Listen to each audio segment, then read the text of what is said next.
अस्सलाम वालेकुम। लग ऐसा रहा है जैसे मुल्क में बाकी तमाम मसाइल ख़त्म हो गए, दूध की नहरें बह गई हैं, शहद की नहरें बह गई हैं। शहद तो जो है वो मेरा ख़्याल है दरिया उसके अलग से बह रहे हैं, आटा सस्ता हो गया, रोटी हर बंदे को जो ईज़िली फ़राहम हो रही है। कराची में सिंध पुलिस की नंबर प्लेट्स के साथ जो है वो क्रिमिनल्स नहीं घूम रहे हैं, कराची में स्नैचिंग नहीं हो रही, कराची के दीगर तमाम मसाइल ख़त्म हो गए। लेकिन ले दे के जो मसला रह गया है कराची की सियासत के अंदर वो ये है कि या पूरे पाकिस्तान में जो हाल में मीडिया में देख रहा हूँ, जो चैनल्स का मैं हाल देख रहा हूँ, तो मुझे लग तो ऐसे रहा है कि मुल्क में दीगर तमाम मसले ख़त्म हो चुके हैं, बाकी तो कुछ नहीं बचा, सिवाय कराची की सियासत के। कराची के सियासी धड़े क्या करने वाले हैं, पीआईबी में क्या हो रहा है, लांडी में आफाक अहमद क्या कर रहा है, मुस्तफ़ा कमाल पाकिस्तान हाउस में क्या कर रहा है, पीआईबी में फारूक सत्तार क्या कर रहा है, बहादुराबाद पे एमकेएम पाकिस्तान खुद साख्ता एमकेएम क्या कर रही है।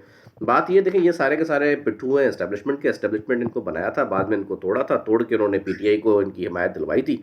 पीटीआई की सीटें जो है अब वो उनको खल रही थी क्योंकि एस्टेब्लिशमेंट का तलाक सॉरी एस्टेब्लिशमेंट की तलाक हो चुकी है पीटीआई के साथ। और उन्होंने बारहा रुजू की कोशिश की एक दूसरे के साथ, लेकिन मामला तय नहीं पाया। तो उसके बाद उन्होंने क्या किया कि एमकेएम के माबैन जो उन्होंने पहले तलाक़ें करवाई थी कि एमकेएम को 3-4 धड़ों में बाँट के उन्होंने, तो उसके बाद उन्होंने अपने गवर्नर को लॉन्च करके उसको टास्क दिया कि भाई तिजोरी साहब को कि जाएँ आप इन सबको एक करके एमकेएम से जो सबका इल्हाक करवाएँ आपस में, और मुश्तरका तौर पे एमकेएम को जो है कराची का मैंडेट वापस दिलवाएँ और पीटीआई सीटें वापस ले। तो कुल मिलाके कराची में बात इतनी सी है कि अब एक बार फिर आपको देखें कि स्क्रिप्ट वही है, कहानी बिल्कुल वही है कि इनको इनके राइटर इतने थके हुए हैं कि इनको कहानी का प्लॉट तक चेंज नहीं करना आता ना।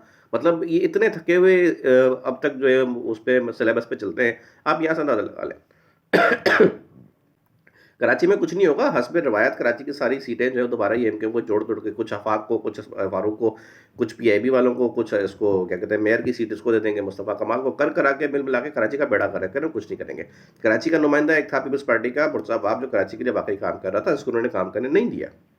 कराची का अमन, कराची की पायदारी, कराची की मईशत, कराची का कारोबार, कराची का पैसा, कराची की हर चीज़ हर बंदे को चाहिए, लेकिन कराची के अंदर पायदारी, अमन, कराची में सेहत, सहूलत, आराम, सुकून, हिफाज़त, तहफ़्फ़ुज़ ये किसी को नहीं चाहिए। ये सारा जितना भी ड्रामा चल रहा है ना, ये सारा का सारा पुराना ड्रामा है, इसमें नया कुछ भी नहीं है। इसके अंदर स्क्रिप्ट सारा पुराना है, ये पुराना सब कुछ है, नया कुछ नहीं होने वाला।